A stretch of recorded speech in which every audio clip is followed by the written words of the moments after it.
Well, hello, and welcome back to Cam and Focus Weekly. I am Cam of Cam and Focus, and with me, as always, over on I can't see this side is Andrew. How are you? Doing good. How are you? Doing good, doing good. It was a very slow weekend, and I'm not looking forward to going back to work tomorrow. Oh, Back on the grind as always. And right down here is Cody. How are you? Good. How are you guys? It's been a minute. It certainly has been a minute. You've been absent for a little bit. I'm starting to take it personal. Well, well, I knew you were going to be here, so it was all the Egypt stuff, and then we got Prince of Egypt. Yeah, I know. So we got Prince of Egypt, and the next week we're doing the Mummy, and the next week after that we're doing the Ten Commandments, and the next week after that. Nah. I'm all here for the Egypt stuff. Let's do it. Yeah. All right. Cam in Egypt. Focus. That's the name of the show. Yes, exactly. Cam in Egypt. Watch me make a recreation of the pyramids of Giza. Anyways, so today we have three. Not one, not two, but three movies that we're talking about today. It is the first three DreamWorks animated films. They would be Antz, The Road to El Dorado, and The Prince of Egypt. Now, we're going to talk about these one at a time, so that way the conversation doesn't get too convoluted. Right. I'm going to start with this side over here, Andrew. Mm-hmm. So we're gonna start off with The Prince of Egypt. I feel like this is the one that most people like to talk about whenever the topic of DreamWorks comes up. Had you seen this movie before? Several times. I've grown up on this movie. I love it. It's one of my favorite animated movies in general. It takes the story of Moses. It's definitely short, and they stop it. Like that's not the full story. If you read it, but I think it's really well done. The animation is really good for their second movie. Stellar. It's great. And I can't remember how many animators it was, and we'll get to it later, but the spreading of the Red Sea, that took them like 2 months to do. So just that brief. Well, it was still single cell, so they were painting a lot. Right. Yeah. And so yeah, I mean, I know we'll talk about it more, but I like it a lot. Yeah. How about you, Cody? Had you seen this one before? What do you think? Oh, actually, it's one of my favorite movies. I grew up in a really religious household, so that being, if you remember, it was like one of the first animated full-length movies that that DreamWorks was putting in theaters. So it was like a big to-do, and we immediately got it on VHS, and I was watching it all the time. And actually, in middle school, I had to sing the song when they're leaving Egypt. We had to sing that. I had to sing the part with the little girl because I was the only one who could sing that high. Nice. Yeah, it's hard because it's Hebrew, so I had to learn how to say a lot of those words. So I gotcha. But before we get way too into this movie, I did want to say it's a weird coincidence because I was looking up some stuff. All three movies have an overarching theme of death. So I was like, that's kind of weird because it's all three of their first animated films.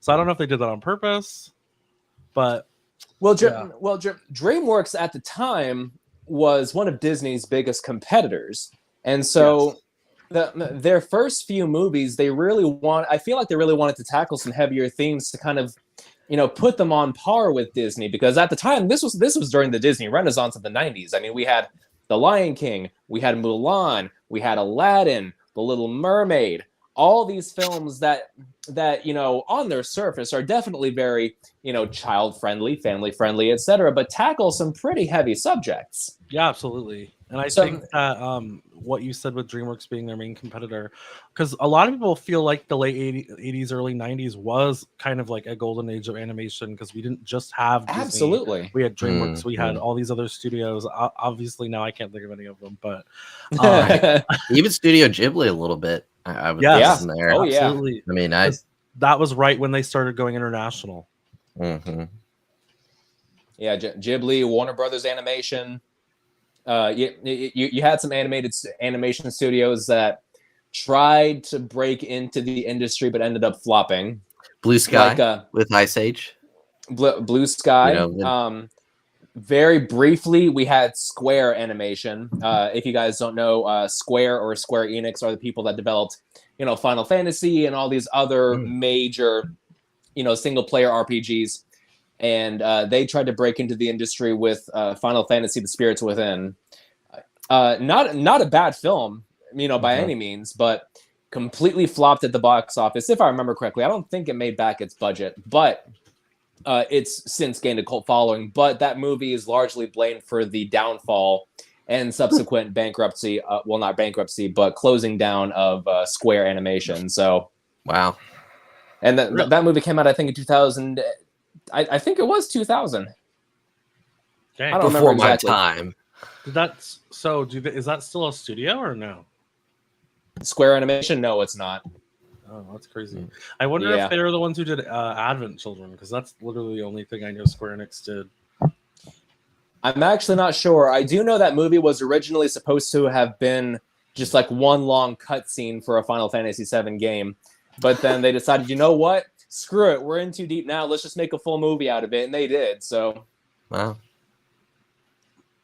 But yeah, so the Prince of Egypt. Now, mind you, I personally, I'm not Christian by any means, but there's still so much in this movie to latch onto, even from the perspective of somebody who doesn't follow that faith.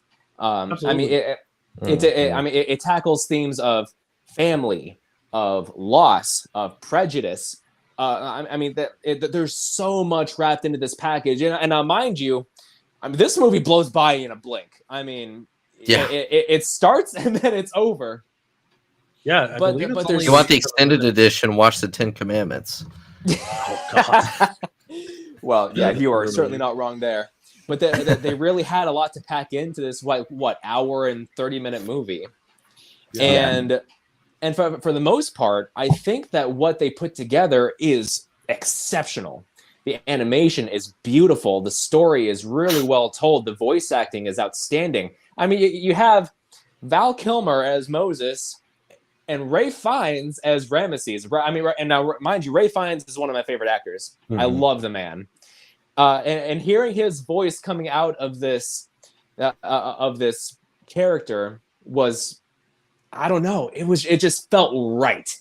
It just felt. I don't so think they right. could have better cast the movie than they did. No, Oh, yeah. I just don't think it's possible. It's crazy to think that, without, if you didn't know about this movie at all and you looked at the cast, you'd be like, oh my God, because it's like a lot of really people. Like pretty much everyone except I think Val Kilmer sang for their songs. But also, like you were saying, it's only an hour and a half long. They packed a lot into that movie. I mean, there's 7 feature songs, and then there's a bunch of background songs. And then the one thing that I remember about the movie, because if you remember, it was always like almost a year later you could get it after it was in the theater, and all the VHS tapes said on them, oh, it won blah blah blah Academy Award. And if I remember correctly, it was one of the only non-Disney movies to ever win a song award. Especially in the 90s, kind of unspoken, Disney was like a heavy hitter. Like they were cranking them out every year, and it was just like. So, but plus they got Mariah Carey and Whitney Houston to do a cover of the one song. So I think that probably helped a lot with the marketing.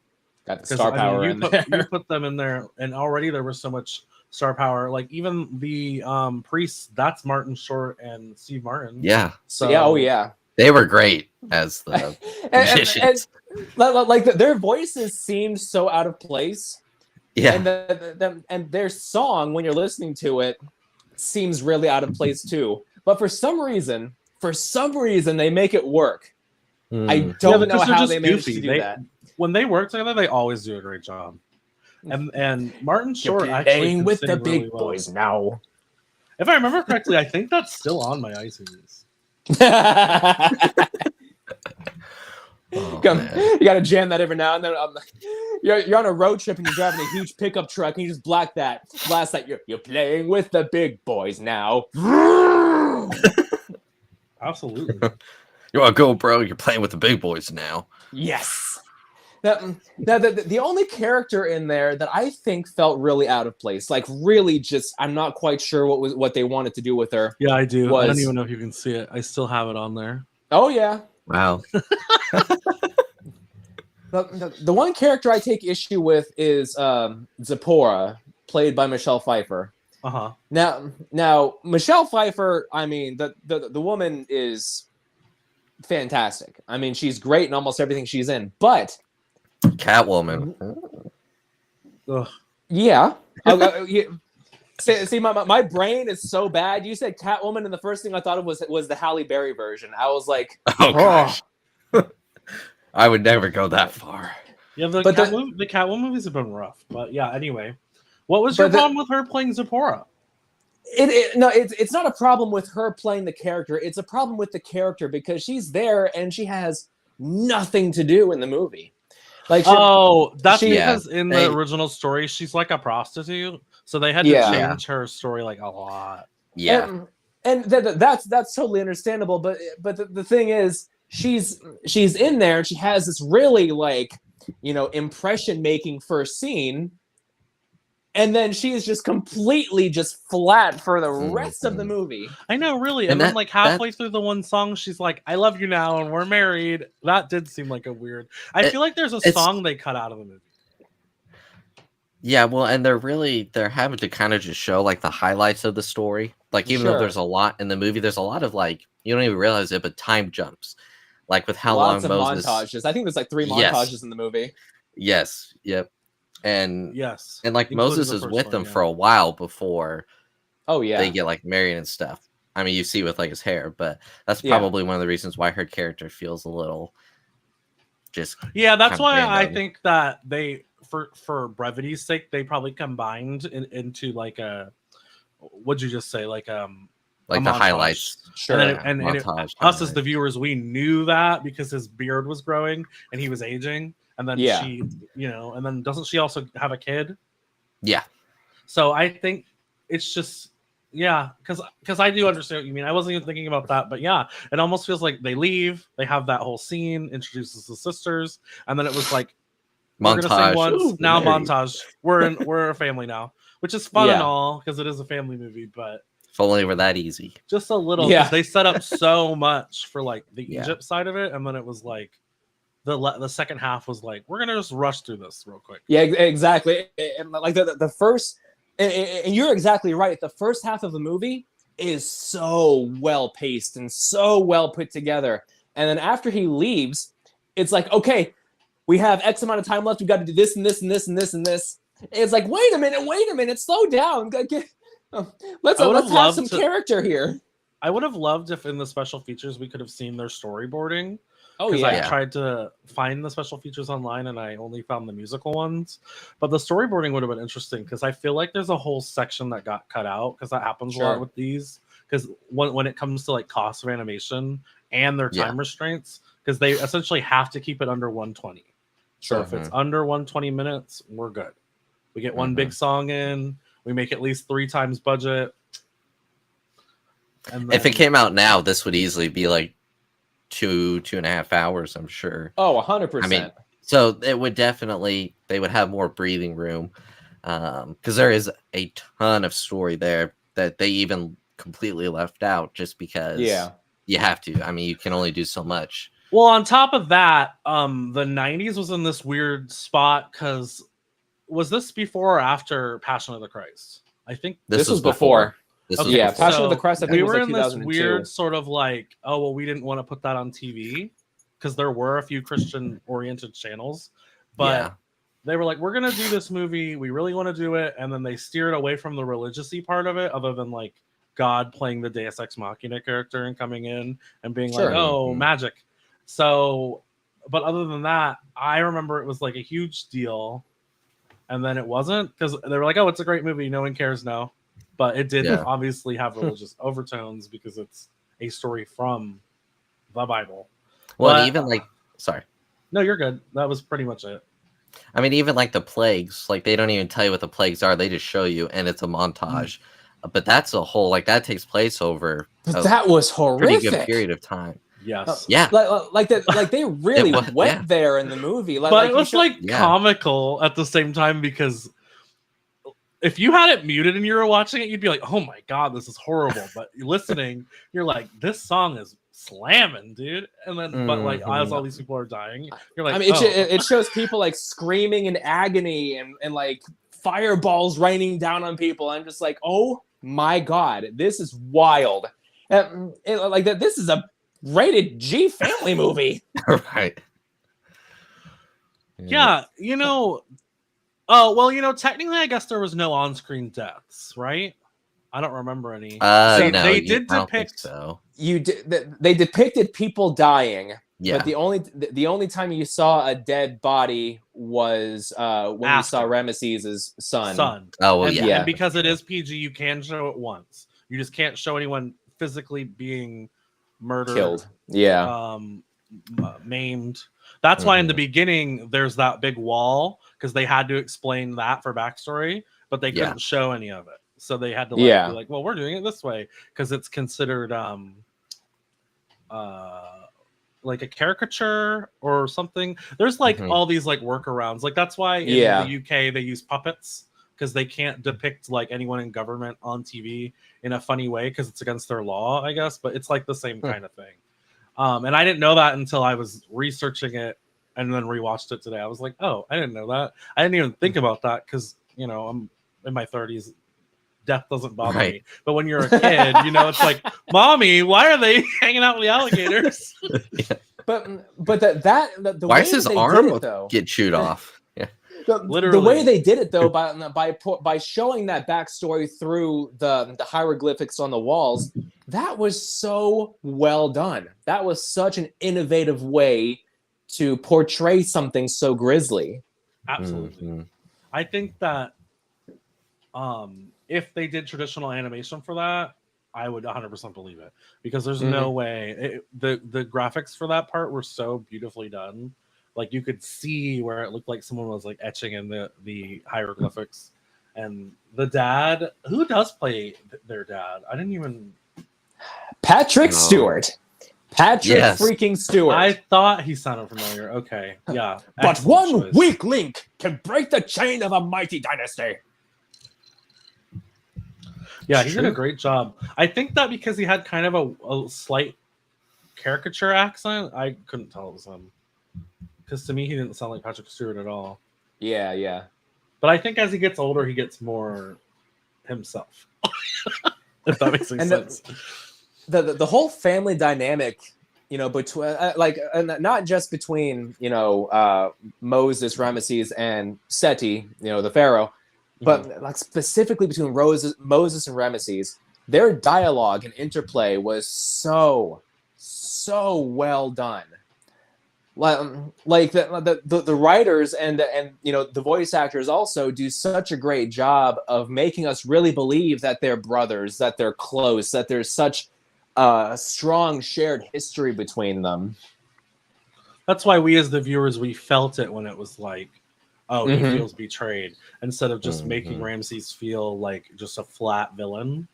Yeah, kind of like felt for him, but they wanted you to feel like that. They didn't want you to just be like, oh, I hate you, I'm glad this is happening.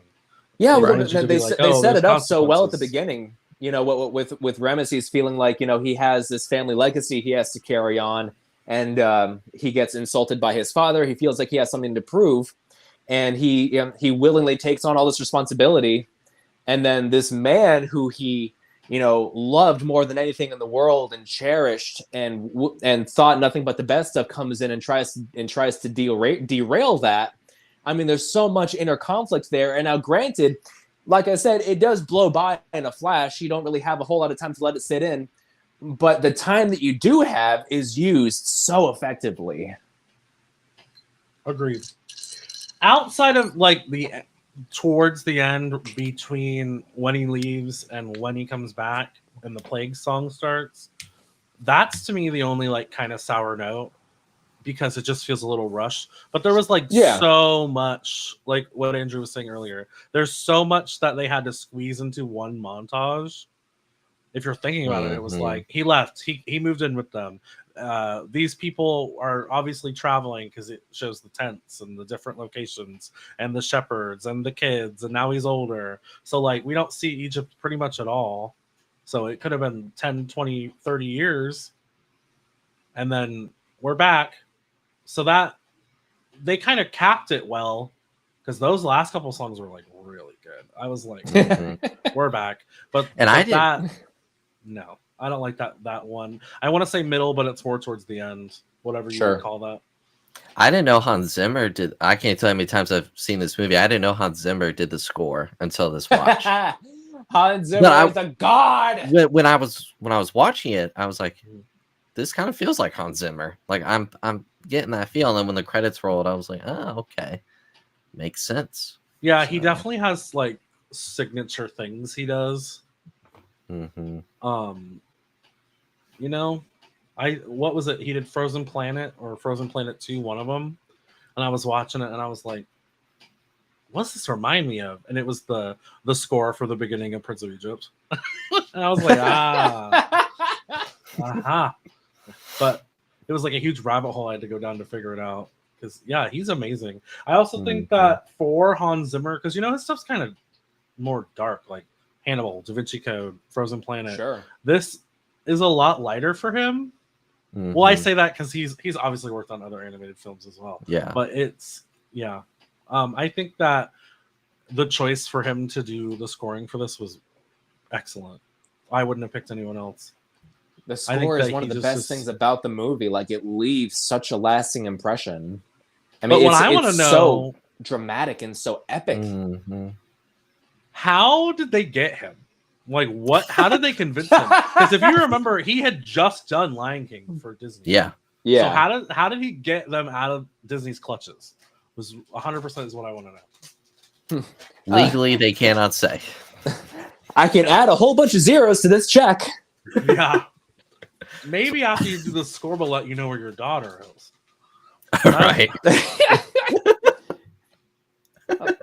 As far as the content of the movie, the only other thing that I kind of took issue with is just some of that. I guess I know this isn't Disney, but some of that Disney style humor. Yes. Some of it really didn't work for me. Like, but after Moses goes out into the desert and he gets buried by the sand, and the camel comes by and sniffs his hair and bites it and pulls him up, I was like, oh, come on. Well, they have to bring it back to being a family movie. I know. Gotta remind you. But no, absolutely. Like when they were pranking the priests, all that could have been like, right. All those little bits could have been replaced with like more, literally anything else. But then I'm like, yeah, this is a family movie. Oh, but yeah, look who decided to show up. Your boy lost track of time. My bad. Only 30 minutes. That's okay. It's all good. Well, we're just wrapping up the discussion on the Prince of Egypt. Now that you're here, that's the one I wanted to talk about. So great. Anything you want to add? The soundtrack is fucking phenomenal. Oh, absolutely. I actively listen to the soundtrack on repeat sometimes when I'm driving to work, and like I'll just be sitting in traffic with just like tears streaming down my face. Like it's so good. It's so and someone's like, "Go! It's green light. Let's go." Well, and then like not just the soundtrack from the movie itself, but like all of the songs that were associated with the movie that got done by all these super like well-known artists at the time. You know, Mariah Carey, Whitney Houston, Boyz II Men. All these just great legendary like R&B and pop artists, and it's just like this was supposed to be a kids movie, guys. Yeah, I think that marketing with those stars like really helped this movie take off. Oh, absolutely. And we were just talking about that before you came in here. We were talking about the score and how Hans Zimmer just absolutely knocked it out of the park. Yes, I'm curious though, if you listen to it a lot, what are some of your favorite songs from the album? So, I would have to say, "When You Believe," the very first song from the movie, where they're like where all the like the slaves are chanting and like Mm. there's just a lot of emotion and like it's very powerful. Behind that, I would have to say, ooh, the Plagues are one of my favorite Yes. ones. I was just about to say that. And then You're Playing with the Big Boys Now is always fun. Hell yeah! That's like the only one I have. Yeah. That song feels so out of place. I love that song. I love it because when you realize who voices the Steve Martin, baby. Steve Martin, it's like I tried to sit there and listen to it and be like trying to catch it because like until you, at least for me anyway, until you look at who like read the credits or like go on IMDb, you would not know that that's Steve Martin and I didn't know until I checked. Yeah. So it's just like you try to sit there and listen to it. It's just like kinda, maybe. But yeah. And then I would say as a runner-up, Through Heaven's Eyes is a fun one. Yeah, that's one of the ones I don't like. I think that's the only song on the album I don't like. We were just talking about how that montage is like rough because it squeezes too much into like such a small slot. I'll give you that. It's very much like he shows up at this random desert village. Oh, look, it's the woman he happened to save in Egypt. They're married now, by the way. It's like, wait, what? Well, and also too, I will say in that time frame though, it didn't happen in this case. That would happen sometimes though. Marriages would happen. Like you would just like show up. Valid. You're right. I didn't think about that because her dad would have been their priest. Yeah. A lot of times it was a single guy. Not always, but guy, girl. Mm-hmm. You guys know who voiced the father, right? Her father? Yeah. No. I checked IMDb, but I don't remember. It's Danny Glover. Danny freaking Glover. Really? Yeah. Oh, that's right. That's right, because he talked about wanting to retire. That's right. Okay. That's right. You're right. Lethal Weapon. Oh, you know why? You know why I didn't think it was Danny Danny Glover? Because the singing voice is someone else. Okay, I just had to look right now. I was like, no way. Yeah. Yahweh. Yeah, it's right, crazy who to is think it all in these this people are cast? involved in this movie. Yeah, literally, it's like Harry Potter, but Yahweh. Yahweh. I just okay, so like you know how one of the biggest this is gonna be such a weird parallel, but like you know how one of the biggest praises that like Tarzan got for its musical was that like Phil Collins did all the songs in like 10 different languages and like how it was like really like he really went hard for that movie. Yeah. Yes. I really liked the attention to detail of having a true like Hebrew singer sing in Hebrew like the main songs and like having all the I really love that authenticity when it came to the music and just like because like a lot of people who grew up with these stories are, you know, like myself, you know, you think of it as like, well, you know, it was so far in the past and like you can't really put you know, you can't really imagine what it must have been like around those times, and just that little added little bit of authenticity really helps like make that connection for me at least. And I really enjoyed that. Yeah, absolutely. And you're absolutely right. It is hard to imagine how things were back then, but you know, having, you know, these songs sung in the native language of these people, it adds a bit of gravitas to that because now you have that added level of association with with these people, this event. But what we were just saying at the beginning, even if you're not a Christian, like I said that I'm not, I mean, there's so much to unpack with the movie. It's just such a good story. It's such a good story. It really is. It really is. But actually, funny enough that you mentioned Tarzan being recorded in a bunch of languages.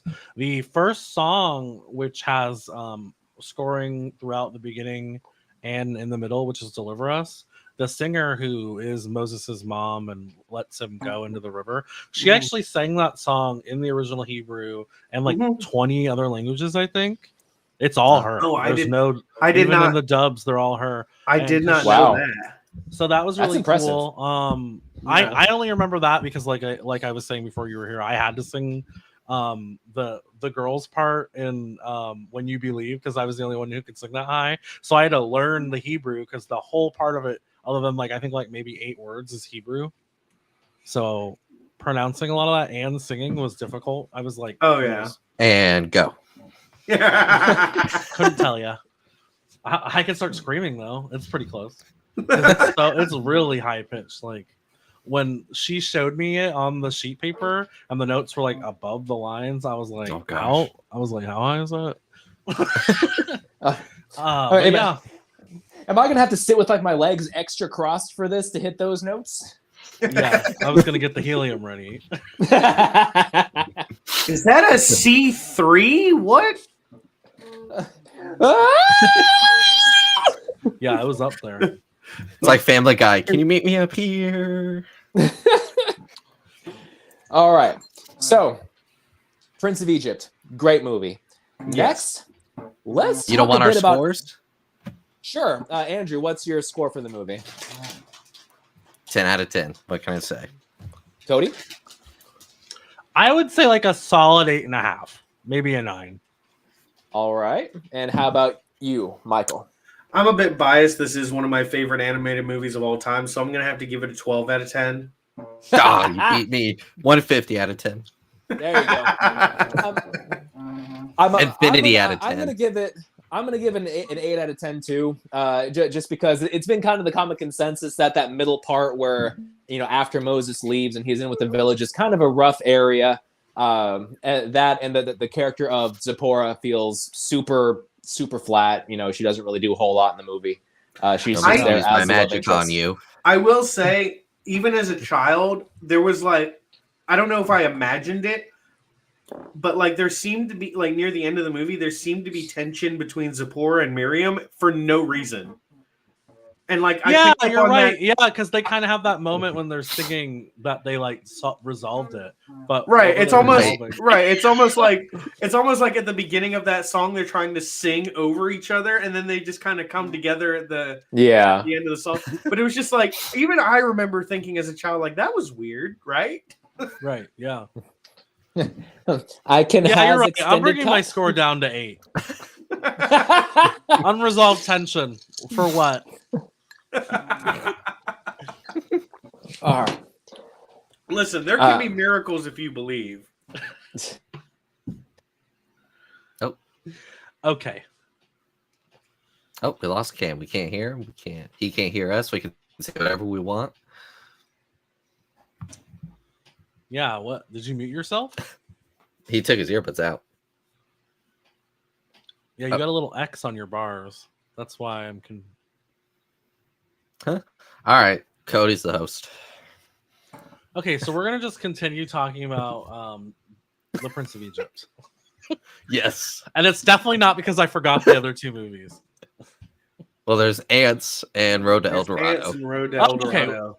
Well, while he's trying to figure that out, one thing about Antz that I'll never forget as long as I live, they did this weird marketing thing where, depending on what store you went to, the VHSs were slightly different. So they would have like one different scene, or the intro would be different, but you could tell because each individual VHS had a different character on the spine.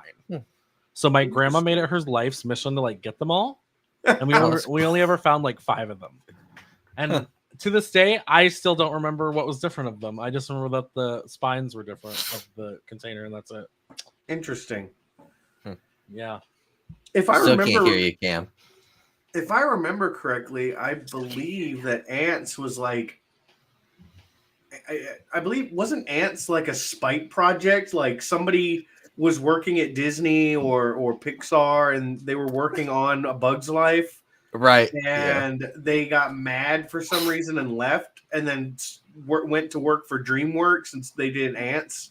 It's like, Mom, can we get A Bug's Life? We have a Bug's Yeah, Life. no. A Bug's Life at home. Because I tried to find it for the stream. The original movie was going to be called Army Ants, and it was a Disney movie.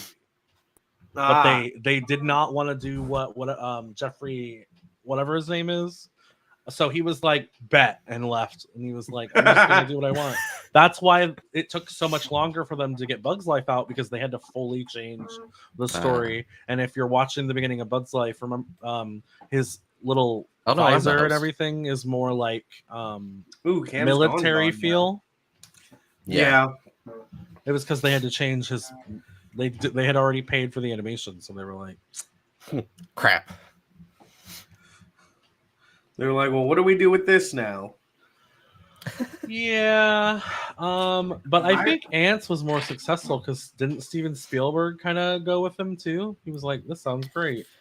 I think so. I'm not sure. That sounds right anyway. But this was a first time watch for me.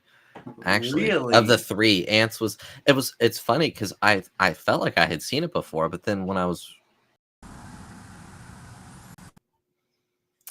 you cut me off, sir. Oh, okay. Sorry about that. It's all right. No one just wants to hear my story. No, so I had to back out and then get back in so I could fix my microphone issue. Sorry, because literally just he was like mid-sentence, and it was like, who cares? Okay, so no. Sorry about that. Okay, we're good. Continue with your story. All right. So where was I? Okay, Antz first time watch. It was something I was like familiar with. I'm talking to myself. I can hear you. An echo. Oh. Anyway. I hear an echo. I don't know. That's probably just me. No. I hear myself. Oh, no, now I hear it. It's very weird to talk. I don't want to hear myself. I don't either. I don't want to hear myself the first time talking. How about that? Is that better? Let's see. Yes, Yeah. absolutely. Yeah, smut. Definitely. Okay. Where was I for the third time? Oh, right, Antz.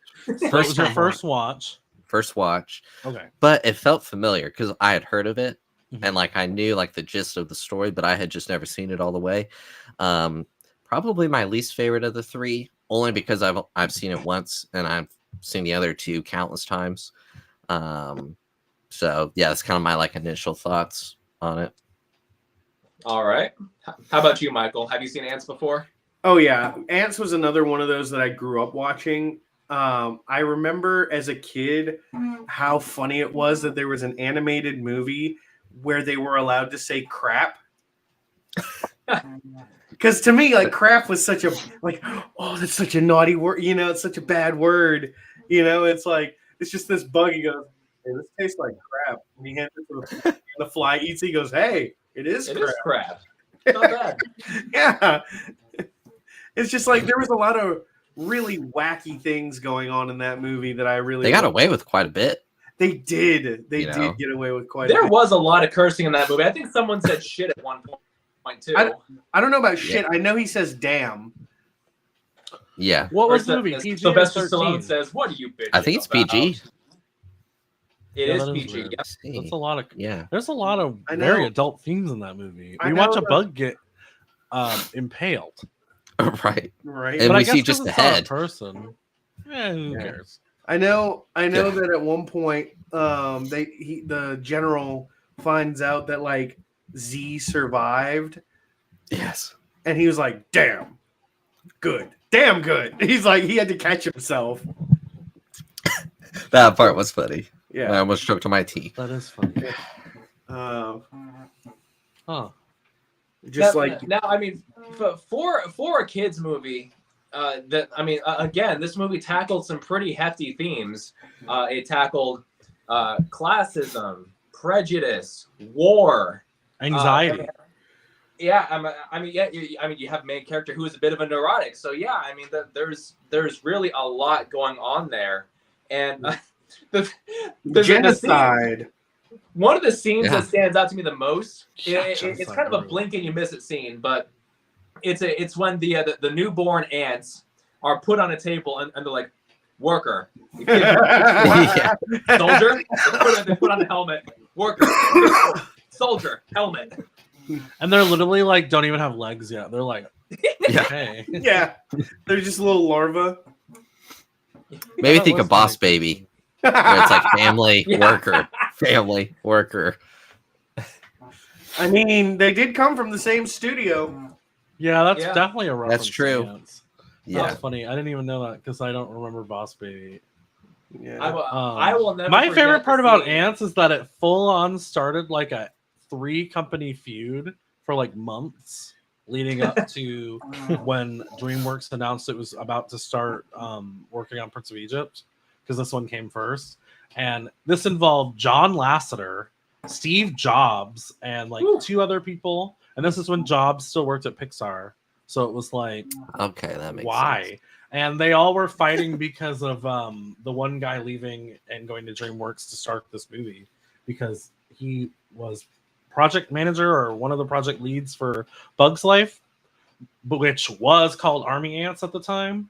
And he essentially took everyone with him. Sharon Stone left, Woody Allen left, obviously, since they're all in voicing in Ants. And as a kid, I didn't know any of this. I only learned about this, I think, when I first rewatched these when Cam announced that's what we were talking about. And I was like, y'all feuding about an ant movie? Come on now. It's like You brought this is, Steve Jobs into the ant feud? this is what the beef is about, boys. Yeah, Bugs.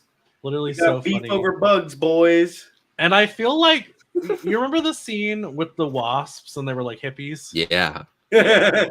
Yeah. Okay, that was so funny to me. I feel like they were supposed to be like worse, like poly or like queer or something.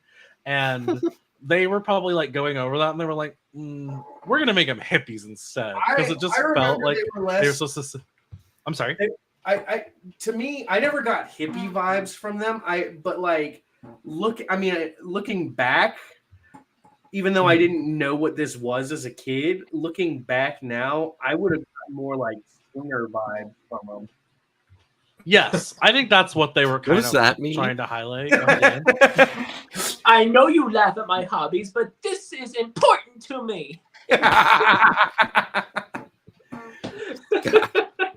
Doesn't one of them end up dying? Yeah, the the white lady. The white ends up getting crushed by the splash water. Yeah. Oh, yeah, that's right. And he's like, no. He's like, it's what my Pookie would have wanted. And he like Yeah. flies them back to the nest or whatever. I thought it was going to say, I love you, Pookie, forever. Yeah, that movie was insane. Talk about a fever dream. Yeah. And now we're talking about the cast, and you have an all-star cast for this. I mean, you have Woody Allen as Z, you have Sharon Stone as the princess, you have Sylvester Stallone, you have Gene Hackman as General Mandible, and then you have Christopher Walken as Colonel Yes. Cutter. Oh, like absolutely. his He voice. did such a good job. His voice is so instantly recognizable. I hear him say, "A strong colony, sir. A colony need more we can be cowbell." proud of." And I'm just like, I could really use a bit more cowbell. Yeah. We can use more Wookas. But I mean, this movie, it came out in the 90s, and so the rating system, as far as as far as the MPAA, was a lot more lenient back then. You had rated G movies like that tackled some heavy stuff. You had PG movies that had excessive swearing and excessive violence. I don't know if you guys have ever watched the second Caddyshack movie. First Caddyshack is hilarious. Second one, not so much. But the second one has a guy sitting on a table saying "fuck" to somebody. and it's PG. Yeah, they can say it once. Yeah, PG-13 gets it 3 times. Yeah, but then you come to Antz, and it's like one of the main scenes, like what the main, I guess, set piece, as you know, if you might want to call it that, is the war scene between the ants and the termites. That was horrific. You saw them getting chomped on. You saw them getting melted by acid. The acid coming out of the head. Demolished. Okay, yes, that was a note I wrote down. So one of the hallmark rules for PG movies is, and this is from Google, PG movies may contain mild violence. It is not considered intense enough to warrant a strong warning. So how? Literally, they were being melted. As I was watching it, I was like, mild violence? No. That's horrific. Like they melted where they stood. Yeah. That's wild. The ants are no more. So I'm wondering if it's because they're... I'm thinking it's because they got away with it because it was A, animated, and B, not depicting actual people. Yeah. Yeah, absolutely. Absolutely. In the 90s were like Cam said earlier, they were a lot more lenient about that kind of shit in the 90s. True.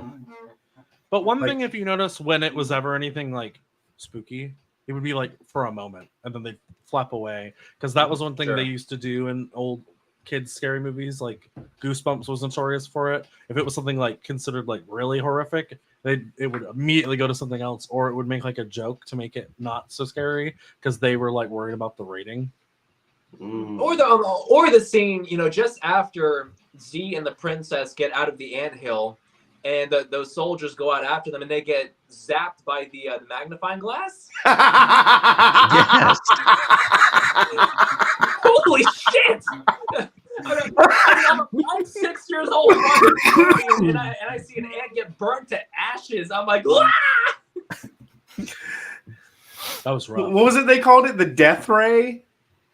I don't think remember what they called it, but like the way that it was quote unquote filmed, it made it look like, you know, like a UFO coming over them. And then one guy comes down, he's like, "It's beautiful." Right. They're like, "Richard, get away." I made the mistake of watching this movie at night, and I had to go back to my mom. I will say, this movie, you just like unlocked a core memory of mine. This movie made me actively experiment with magnifying glasses. I remember this now. I remember like taking my dad's little office magnifying glass that he had outside and finding an anthill to try this with. Get him. And like, I was so disappointed. I was so disappointed when the ants didn't go poof into a puff of smoke. Like, and meanwhile, Dreamworks has someone sitting outside of Michael's house with a camera, just like, gold. Write that down. Write that down. I think the only, I don't know. I never thought about that. My dad had to explain to me because I was like, how are they doing that? I think the one thing though is when we were in the movies and saw it, I can't remember if it was me and my brother or just me, but that part where the General Mandible comes down that first time, that scared the shit out of me. I was like, oh. I was like really, really scared of him. So I did not want to watch that movie ever again. I also like that they never fully show humans in this movie. Yeah. You just see the hand and then the shoe. Yeah. But outside, it makes it actually, like when you see the human stuff, it makes it feel bigger. Yeah, it makes them also feel like this like omnipotent force. Yeah. You know, like, it almost feels more scary otherworldly. Absolutely. Yeah. Mm-hmm. Oh yeah. Like the ants are the people, and the humans are like some, you know, crazy mythical creature or something. Mm-hmm. And then it pans out at the end, and you see the city. It's in a park on a sidewalk. Is the ant hill? You know, I thought that was cool. Yeah. And you mentioned that it's interesting. Like the opening shot of the movie it almost looks like a city skyline, but then the light hits the right, and you just see that it's blades of grass. I'm like, that is so cool. That was kind of a neat effect. So like whoever thought of that deserves a pat on the back. Like that is such a cool opening shot. Oh yeah. Now when I walk in grass, I'm gonna go, am I crushing ants? You know? Yeah, you're gonna look at your foot and see an ant stuck to the gum at the bottom of your shoe, and the ant. You know what time? Yeah, right. I'm like, who's screaming? Ah! Yeah. I don't know if it was actually Sharon Stone who was doing that screaming as she was getting paraded around on the gum on the bottom of the shoe, but my God, every time I hear it, I just laugh because it's so. Literally, her screaming was insane in this movie. Her voice acting was top tier. Not gonna lie, I enjoyed it. Or Z and Sylvester Stallone's Weaver are sitting at the bar and they're drinking beer out of an aphid's ass. And they say as much too, because Z says something like I'm not interested in drinking from the anus of another creature. It's like, this movie is going there. Yeah. Yeah, for sure. They definitely said some things that are kind of interesting to think about. Because why? Why? That's what I asked myself at the end of the movie. Yeah, I don't know. And I still, to this day, some of the things that they included in that movie, I was like, who okayed any of this? Wilson, fire somebody. I'm just now like imagining, like it's another one of those things that I've not thought about since I was, a kid, and but now that you have mentioned that Weaver is voiced by Sylvester Stallone, it's like, obviously, right? It's just one of those things I haven't thought about in so long. And now all I'm thinking of is like Weaver going, Adrian, I did it. I gotta do what I gotta do. Don't ask me to stop being an ant, Adrian. I will never forget when they start that bar fight, and one guy tries to punch Sylvester Stallone in the face, and he just gives him that like Bruce Lee pose. Love this movie. It's not a perfect movie by any means, but I love it to death. I used to have it on repeat as a kid. And that was me and my brother. We had it on VHS. Yes, so did I. VHS? Shut up, Andrew, you baby. VHS, Andrew. That's about 20 years before your time. Next, you're going to tell me about this store called Blockbuster. High hopes. Blockbuster. High hopes. Something about going there on a Friday night. He's got high apple pie and sky hopes. All right, so Andrew, what would you rate this movie? See, it's interesting because, like I said, this was a first-time watch, so I don't want to go too harsh, but I don't want to go too high. So I'd probably say anywhere, probably around like a 7, maybe 6.5, 7. All right. I would say. Michael? I would have to say that this has got to be a solid 8 out of 10 for me. Just because it has been a while since I've watched it. I couldn't find it prior to this recording or this live. But I like you said, you watched it like on repeat as a kid. So did I. So I have most of it committed to memory. And so I would say, solid 8. All right, Cody. So, I mean, I liked it a lot more rewatching it, but still, so maybe like a 6-ish, and that's being generous, I think, only because some of the jokes were kind of cute, but sure. Overall, I might have gone too high on it. I'd place it probably like between a 6 or a 7. I mean, not fantastic, but not bad by any means. I think that this is a good movie for older kids. Like, I'm talking between the ages of like 8 and 11. It's something that has a good amount of levity to it, but it also kind of challenges them on certain topics. And the dialogue isn't the kind of dialogue that's going to keep a kid engaged. It's the dialogue that keeps an adult engaged. So So This almost felt like this movie was geared towards like, well, parents are gonna have to come see this. Right. I find that a lot even when you watch some like Pixar movies, like when Pixar was first starting, and you watch it older and you go, wow, that flew over my head as a kid. Oh Right? yeah. Just like watching now, I'm like, whew. All right. Now the last movie on our slate for the night, El Dorado, The Road to El Dorado. So I'll give my thoughts in a minute. Andrew, what are your thoughts on this movie? So I like this movie a lot just because I've grown up with it a little, kind of on and off. Yeah. And it's not like the greatest DreamWorks movie by any means, but Sure. it's a lot of fun. I think the humor is really fun. It does kind of, when I was watching it this time, it's a short movie, but the pacing kind of slows down a little bit in the back half where you start to go, okay, let's get going. Let's pick it up, brother. Right.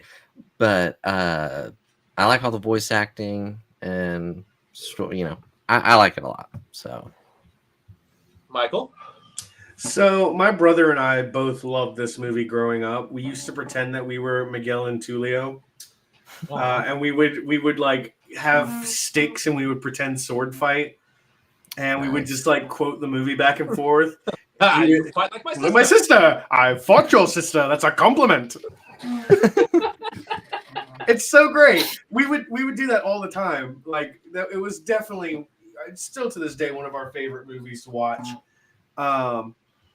So for me, a lot of the slower, like I forgive a lot of sins when it comes to this movie because it's just the nostalgia for me is real. Sure. I know I'm not old enough to have this, but I have nostalgia with this movie. Man, Not sit old down. enough to have Sit down, Andrew. This movie's older than you. Yeah, it actually is. Yeah. Is it? Oh yeah, no, it actually is. I had to look at the release date. Ugh. How about you, Cody? What are your thoughts on this movie? So when I was a kid, I hated this movie. I don't have any of those feelings. Yeah, I think I don't remember if we went to go see it or not.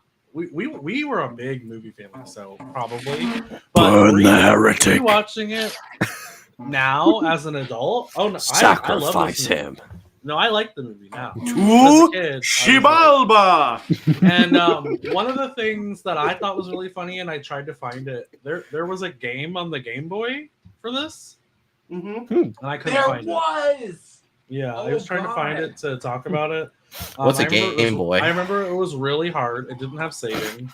You died, you started over from the very beginning of the game. Yeah. That was it. Oh gosh. And then rewatching it as an adult because it's all the DreamWorks stuff got put on one of the streaming platforms. Who knows which one? I watched this I was on like, oh, Netflix. I'll rewatch it, and I was like, "Damn, I actually really like this movie. The music's great, but it's Hans Zimmer, so duh."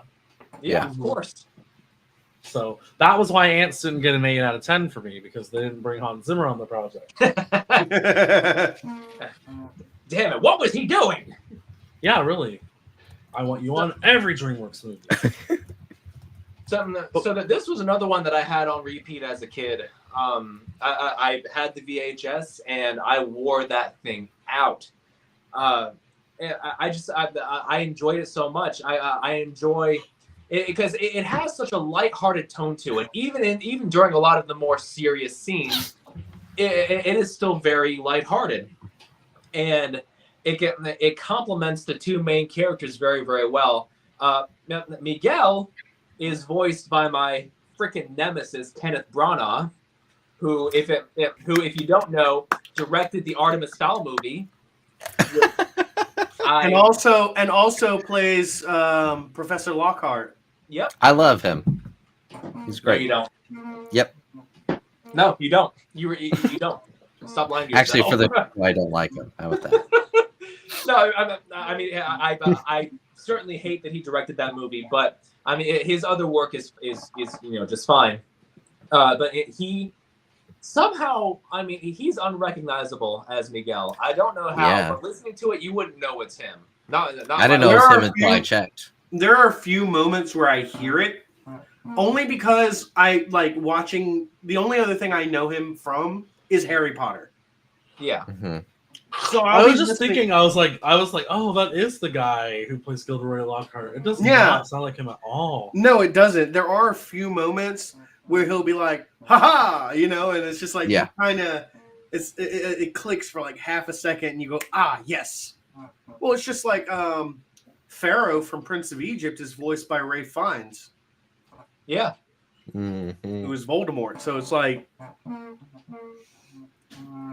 of the things I noticed when I was watching this, and maybe it's because of my older mindset, this is like the most sensual animated movie I think I've ever seen. Oh my God, yes. There were so many moments in this movie where I went, oh my God, they actually put that in this movie. Like, yeah, goes over your head as a kid, but watching this, I'm like, that's because they never like say it. They don't ever. Right. They dance real close. Yeah, but they never go over the line. But yes, you're right. With... Because when she was flirting with him the first time, I was like, oh ha, and then they were like, we're gonna go bump uglies. I was like, excuse me. We're gonna go talk real quick. Yeah, and then they like, and he's like fully disheveled. They like pop up from behind the couch. And like he's like half undressed, and his hair. Isn't there like a moment where like he has to pull his like girdle, like his gold girdle up, and you see his ass for like 2 seconds? Yeah. You see their butts too in when they're the montage in the forest. Oh yeah. When they go and the monkeys get their clothes. And they get them. Oh, and then they're all itchy. Yeah. Oh no! Oh yeah. You're right. The monkeys take their clothes. Okay. Oh God! All the music being done by Elton John too. Yes, fucking phenomenal. So funny. Yeah, but this movie is honestly kind of the epitome of what you'd want out of a good adventure movie.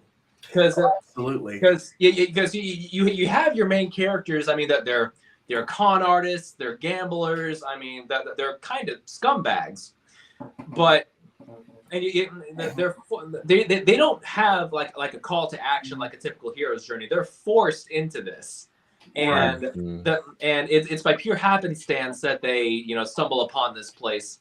And they're lucky to have a horse. Yeah. Oh yeah. Because they think they're the gods. One of my favorite moments in this entire movie is when they first get caught on Cortez's ship, and they get brought to Cortez, and he's just like, he's like, you will be flogged, and by the gods you will be flogged again, and like he gives him this whole big spiel about how they're going to be tortured and put on a rack and whipped, and all Miguel can say is, all right, Cuba. Yeah, I laughed pretty hard at that part rewatching it as an adult. I was like, bro has rocks in his head. Yeah. And Cortez, we just talked about this not long ago. Cortez is voiced by Jim Cummings. If you don't have a character in your animated movie voiced by Jim Cummings, is it even an animated movie? I would not have picked up on that. I did not know that was Jim Cummings. Yeah, man.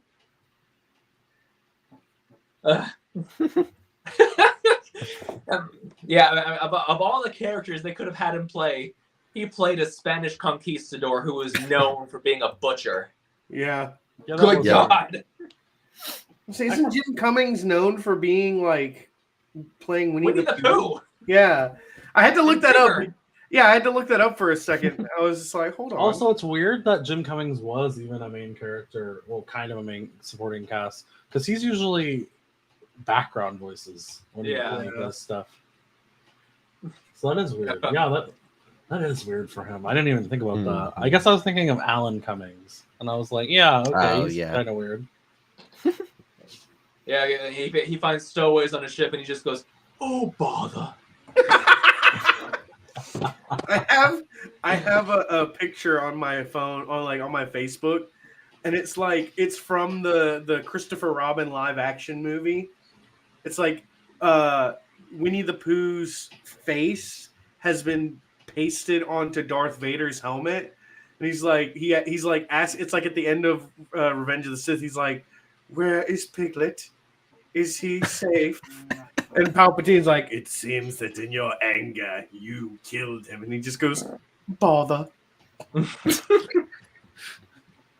I would have preferred that over the No. Yeah. Yeah, that was rough.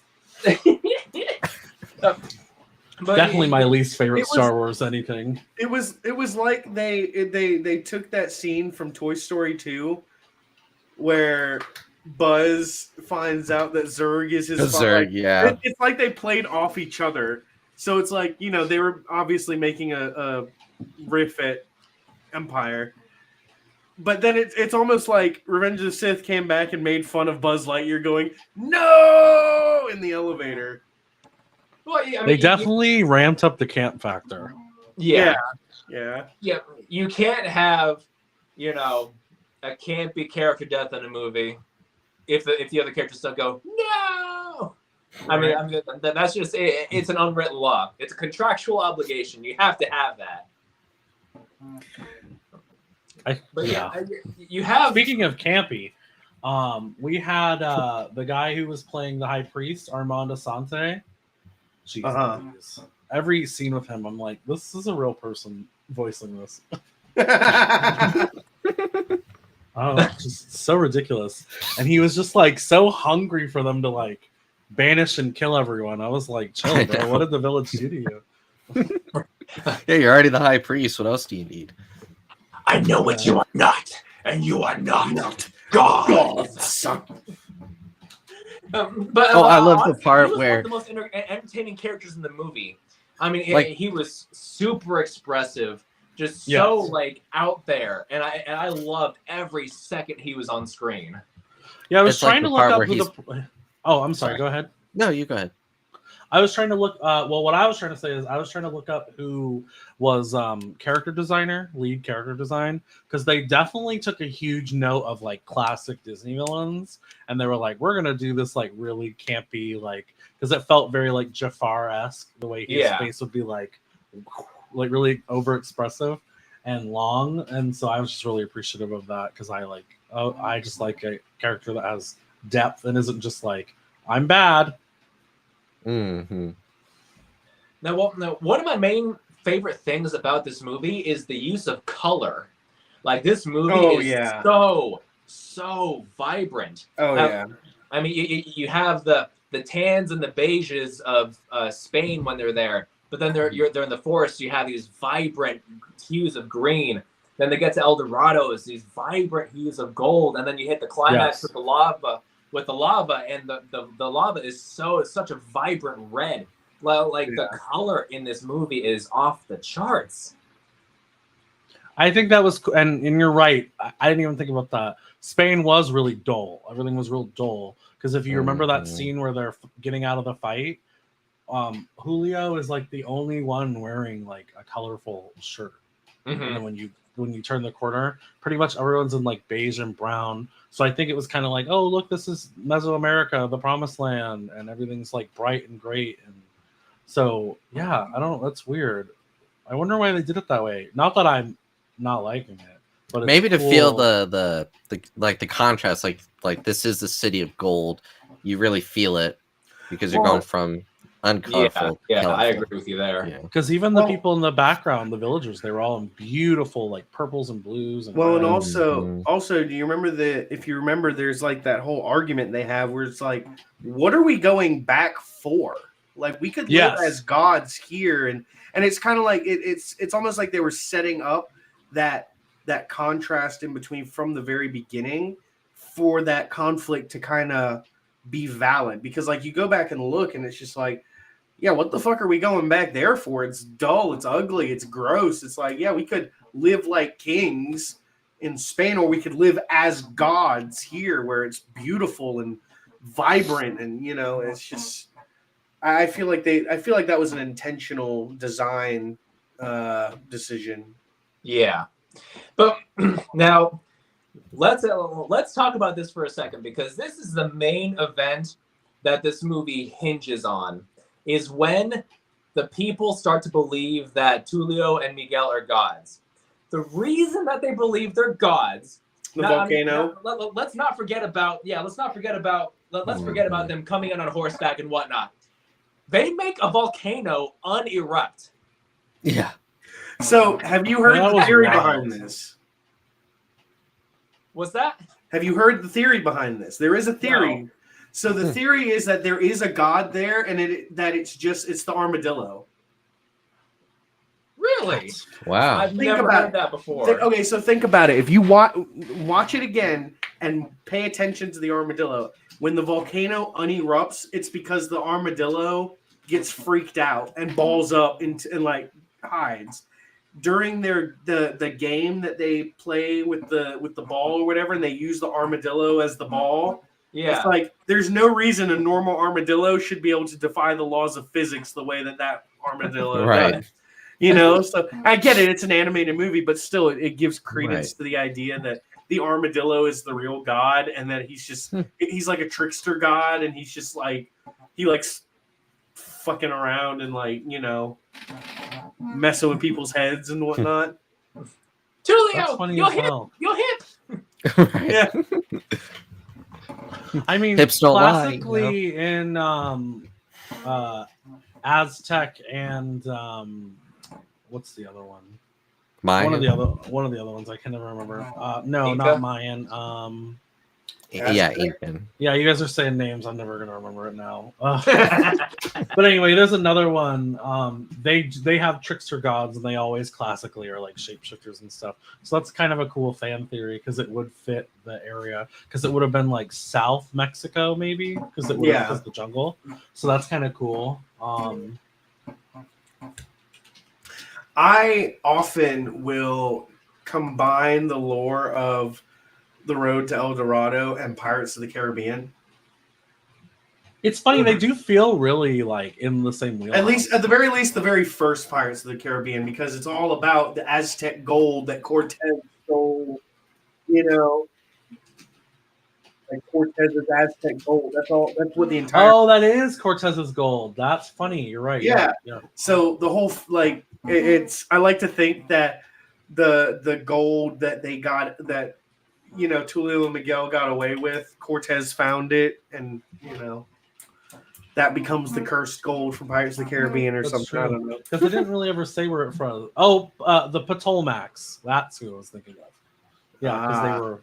Yeah. Anyway, That's right. but Why did I think of that? I already forgot. yeah, that's funny because then Black Pearl was supposed to be a standalone, and they never answered a lot of the questions, and it did so well. They were like, "Let's do another one." Here comes another one. Yeah, Another I guess they're one. doing another one. Another soon. one. Another what? Pirates Yeah. of the Caribbean? We the best music. Oh God. All right, I gotta go. Wow, look at the time. Oh, Okay, well, you heard it here, folks. The Road to El Dorado is in the same universe as Pirates of the Caribbean. It is now confirmed. Confirmed. That's It's it. canon. Put we are the book in first now. people to ever canonize it. We're gonna hear about it in. We need to trademark Pirates 6. That would be Yeah, so they- funny if they go. they just mention Tulio and Miguel just Yeah. offhandedly. I want someone says the name Tulio, and one of them goes, "I knew a Tulio," and the caption's like Miguel. The subtitles like it's Miguel saying, "I knew." I mean, honestly, it could happen because Jack Sparrow, we don't know his real age. He's like True. over 100. That's true. Yeah, he's some and his dad. Jack Sparrow is over Miguel. 200. Oh my God, it's confirmed. What did you do to Tulio? I feel like Jack Sparrow would be Tulio, not Miguel. I know. I'm just being silly. Like, Yeah. just Yeah. make less sense. Yeah, I was gonna say, don't ever associate Jack Sparrow with Kenneth Branagh. I'm gonna kill you. Hey guys, No, hey guys, listen. he's Tulio. Hear me out. Miguel dies, and it causes Tulio to like really appreciate the more lackadaisical, funny side of life, and he also becomes a drinker because of it. And he changes his name to Jack. It's just, I mean, This is Cam. I say he's like Miguel. And that's canon. Boom. But yeah, I mean, El Dorado. It's not a perfect movie by any means, but it's a fairly well-paced adventure movie with really colorful characters, great animation, a decent story, a good villain. I mean, I really believe Sekul Khan as the villain. It's just such a great blend of what makes adventure movies so fun. Like a few years later, DreamWorks came out with Sinbad, and there's so many flavors of El Dorado in Sinbad. There's also that's Shrek, like How to the best Train Your adventure movie they put Dragon, out. Spirit. Oh, Spirit was one of my brother's favorites. I think he had was that just on repeat. referencing Sinbad because it felt very Right. adventure-y and Right, similar. yeah. Sinbad is ironically I haven't one of seen those. Yeah, I haven't either. What? It's really Uh-oh. We all just got fired. I'm adding it to the list. Add it to the list. This list is going to be never ending. At this point, we're The going never ending. There's- to have to do a movie a week till we're Cam, dead. there's only like 2,000 movies I haven't seen. If you just want to throw them on the list. Okay, I'm gonna need that in a spreadsheet, please. Yeah, we got to have the spreadsheet for the movie list. Gosh, what are we, like 80 years old or something? Just make I'm going to need it on a PowerPoint. Just Yeah. no. This is 2025, guys. We're using OneNote. Oh God! Let's set up Microsoft Teams. We can Oh, just yeah. get out of here, dude! All right, everyone pick their color. It's so funny because I actively have to use OneNote for my job. So like, Oh no. I actually for what I do, I actually love it. It's so great. Well, at least you like it. I'm just gonna go through and add you guys on AIM. I don't even know what that is. AIM doesn't exist anymore. Skype was really Son of a bitch! AIM is AOL Instant Messenger. Do you guys remember Uvu No. Yeah. before Skype? Yeah. Oh, Uvu- yes, Uvu yes. didn't work on my computer because I had Windows Me, and they just hated each other. I do remember that actually. Message me on MySpace, you know. MySpace. I was gonna send you Morse code. When MySpace messaging came out, Send me a everyone bird with a trolled. note. That'll come in about 2 You weeks. might as well if you're going to message on MySpace. I remember MSN Messenger was like the thing back in like my day. Like I was in 5th grade, I think, if I remember it, 5th or 6th grade when I made my first email address, and like you added all your friends on MSN Messenger, and like emoticons were the shit. Yep, I remember that. Good old days. Just message me on a public forum from like 12 years ago or something. All right. Any closing thoughts about these 3 movies that we watched, Andrew? I'm glad we got to watch them, especially Antz. Cross that off my DreamWorks list. There you go. It's just kind of fun to. I can feel, I got nostalgia for these movies, so I can relate with you guys on that. So yeah, just a lot of fun. These movies are fun. I hadn't seen them in a while. 2 I did watch that I had seen. So yeah. How about you, Michael? So for me, these 3 movies are a huge part of like my childhood. These were some of the first movies. I would say it was these, and then like The Jungle Book and The Lion King. Like those were my the movies that I grew up around. So they really, especially I would like to think that Prince of Egypt had a big part in shaping my formative music tastes. Because good music. Yeah. Yeah. All right. How about you, Cody?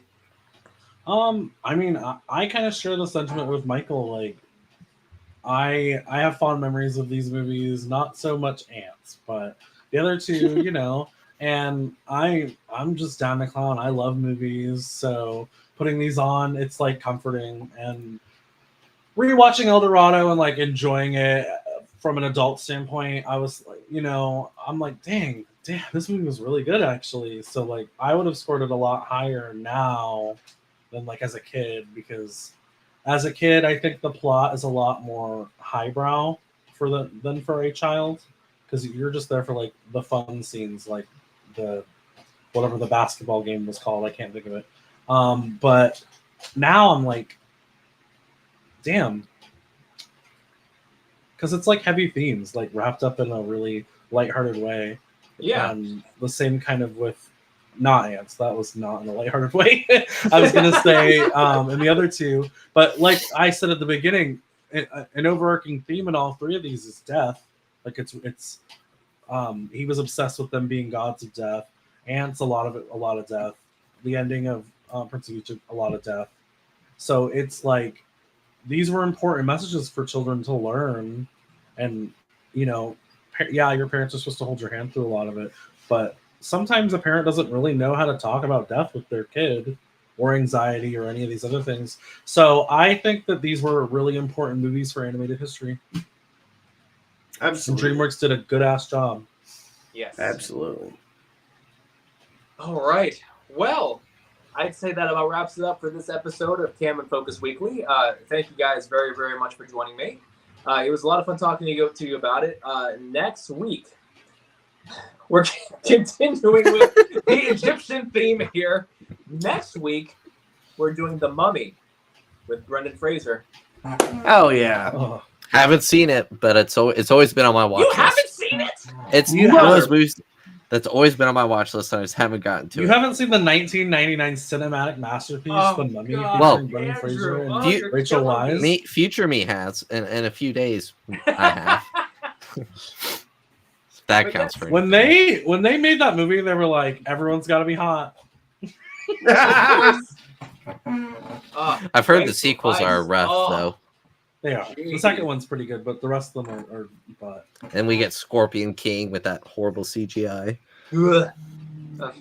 I don't know that we'll talk about that one, but Yeah, I think Yeah, we definitely keep that one the off the first one. books. We get the Mummy with Tom Cruise, and we get David on to talk about that. no. He can just have a free for all of why just no, like, you mean how they fully started the Dark Universe and they were like, just kidding? Yeah. Yeah. psych. I really hope that Universal comes around to doing a full like connected monster universe with like the Mummy and Oh, they're going to, because their park's making that Portal in the new zone, which is all the monster movies, and it's just gonna do well. There's no way it's not gonna do well. So unless Right. it's like a total epic, just flop. I almost said fart. Then they're gonna be like, yeah, okay, we'll redo all the movies. I really want them It to could be an redo ugly Invisible fart. Man and Dracula. Mhm. Yeah. I would love to see a modern retelling of maybe not modern, but like a modern take on Dracula, I guess, because I think the last good Dracula movie that wasn't like just campy as all hell had Christopher Lee play Dracula. And that's been a while. So, yeah. Was this a movie or was that the one that was like the 3-part series? I'm trying to remember whichever one came last. Because he did a movie and then he did a 3-part series, I believe. Yeah, I don't know. It's honestly hard to keep track. I feel like every other year there's a new Dracula, but they're all like just so they're like, we're gonna do it this way. But like, I just want like a really classic Dracula. I actually am really like, I don't know if it's still playing or if I completely missed it, but Nosferatu. Yeah. Oh, That looks. I've heard mixed things, so now I don't know if I want to see it. Well, I've never seen the original, so like. What? The director's really good though. His The movies original is Robert- like, if you want to talk about campy, Robert the Eggers. original movie is like a Yeah. camp fever dream. Wait, You who'd see, say, you Andrew? see Nosferatu in that movie. I think 3 minutes of the whole movie, the original. It's crazy. Like that scene you see of him, the online. That's pretty much all you see of him. So that's why I kind of wanted to see the new one, because it's The only thing I know about the original, like that I've seen from the original Nosferatu, is from that episode of SpongeBob with the hash slinging slasher. Oh God! But wait, who's flipping the lights? And they turn Nosferatu. Yeah, what a weird. That's so crazy. Probably one of the funniest episodes was that episode. Oh man. All right. Well, that'll do it for this episode of Cam and Focus Weekly. Be sure, thanks to everybody who tuned in. And like I said, next week we're tackling 1999's The Mummy. So definitely be stay tuned for that. You know, like, subscribe, yada yada, all that crap. Make us Thank you guys again very much influencers. for joining me. And we will see you next